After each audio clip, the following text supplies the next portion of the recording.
generally have negative temperature coefficient because option A, as temperature increases, mobility increases. Option B, as temperature increases, EHP generation increases. Option C, as temperature increases, doping concentration increases. Option D, as temperature increases, conductivity decreases. Now, negative temperature coefficient, the meaning is as temperature increases, resistance decreases. Now, if you consider a semiconductor, as temperature increases, electron hole pair generation will increase, and hence conductivity increases, and hence resistance decreases. Means as temperature is increasing, resistance is decreasing, means it is having negative temperature coefficient, and hence the answer is option B, as temperature increases, EHP generation increases.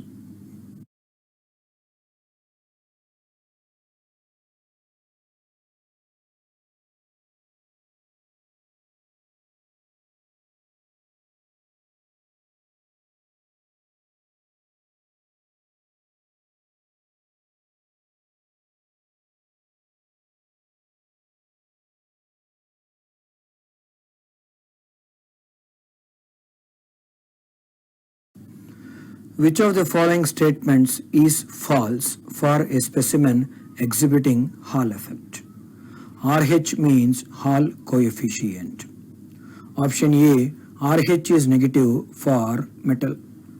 Option B, RH is negative for N-type semiconductor. Option B, RH is 0 for intrinsic semiconductor. Option D, RH is positive for a p-type semiconductor. Now, RH, Hall coefficient for a bipolar nature semiconductor, equation is P mu P whole square minus N mu N whole square divided by N mu N plus P mu P whole square into Q.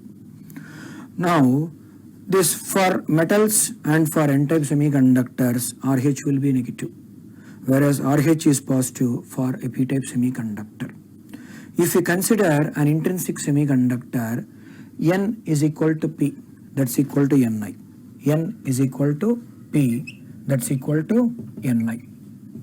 But mobility of electron is greater than mobility of hole, and hence definitely for intrinsic semiconductor, RH will come out as negative, and hence the correct option is C.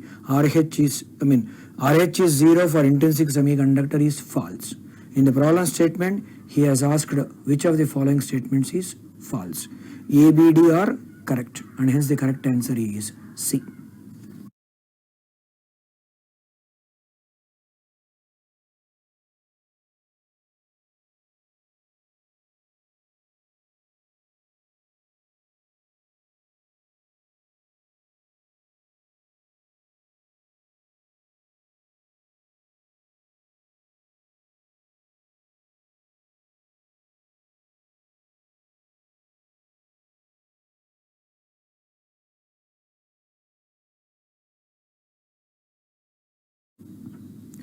A semiconductor specimen is connected as shown in figure and is exhibiting Hall effect.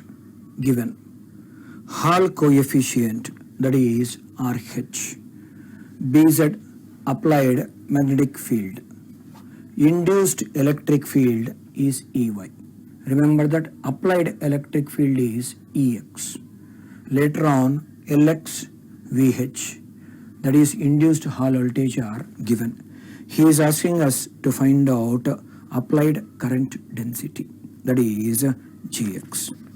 Now, Hall coefficient RH by definition is EY by Jx into Vz, where EY is induced electric field, Gx is applied current density, and Bz applied magnetic field.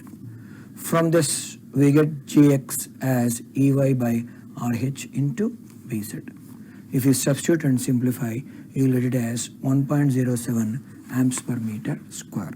Here you can observe that this Lx and VH some data has been supplied in the problem statement which are not required to solve the numerical.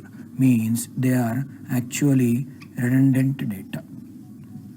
Redundant data. They are just like that given in the problem statement to create confusion.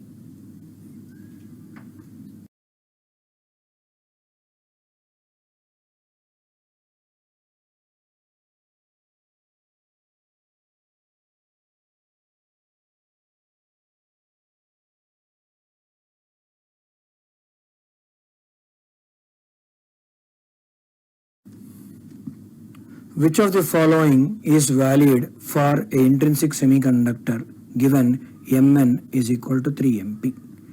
Option A, Fermi level lies at the center of forbidden band.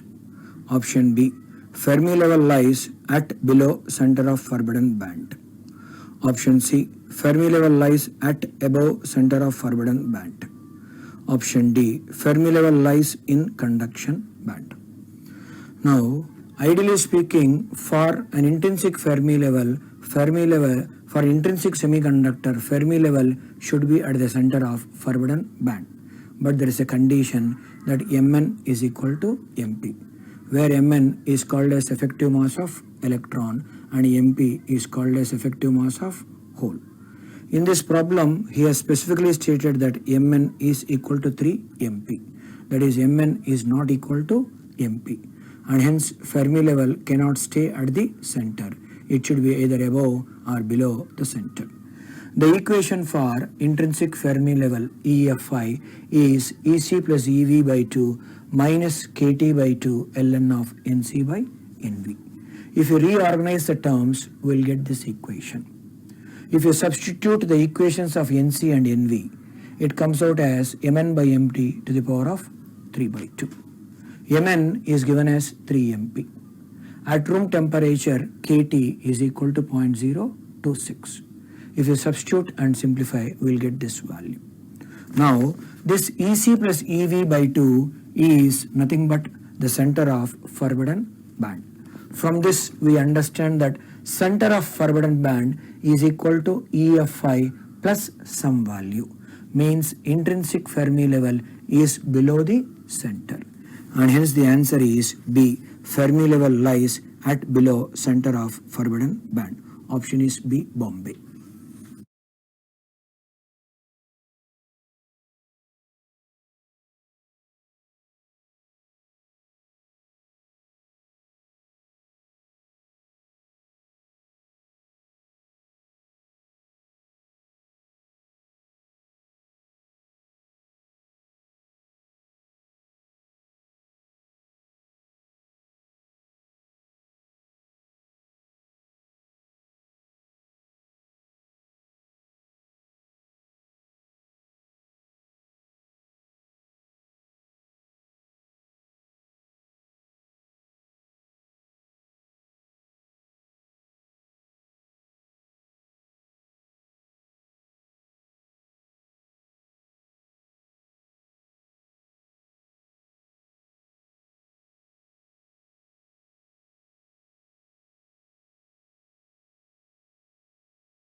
For a germanium PN junction diode, barrier voltage is 0.2 volts. Given Na 3 into 10 power 20 centimeter to the power of minus 3, Nd very much greater than Na, area 0.01 centimeter square, epsilon 141.584 into 10 power minus 12 farads per centimeter. Transition capacitance at a reverse bias of 10 volts is in nanofarads. First of all, we need to calculate width of depletion region. It is under root 2 epsilon V naught by Q into 1 by Nd plus 1 by Ne. In the problem statement, Nd is given as very much greater than Ne, which implies 1 over Nd is very much less than 1 over Ne, and hence 1 over Nd can be neglected. And this equation is valid only for open circuited diode. For a biased diode, V0 open circuited contact potential should be replaced by Vj junction voltage, that's equal to V0 minus Vd, where Vd is voltage across diode and is negative for a reverse biased diode. So in this problem, it should be actually replaced by V0 plus Vr, V0 plus mod Vr. Reverse voltage is negative, that negative is already considered here, and hence a mod is placed. In the problem statement, V0 is given as 0.2 volts and Vr is given as 10 volts.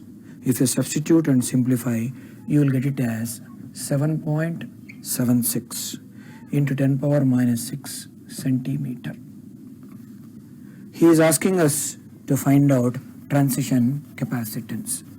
The equation for transition capacitance Ct is epsilon A by W, where epsilon is permittivity, A cross-sectional area already given. W we have just now calculated. So if you substitute and simplify, you will get it as 182.45 nanofarads. Nanofarads unit is already given beyond the fill in the blank, and hence the answer is 182.45.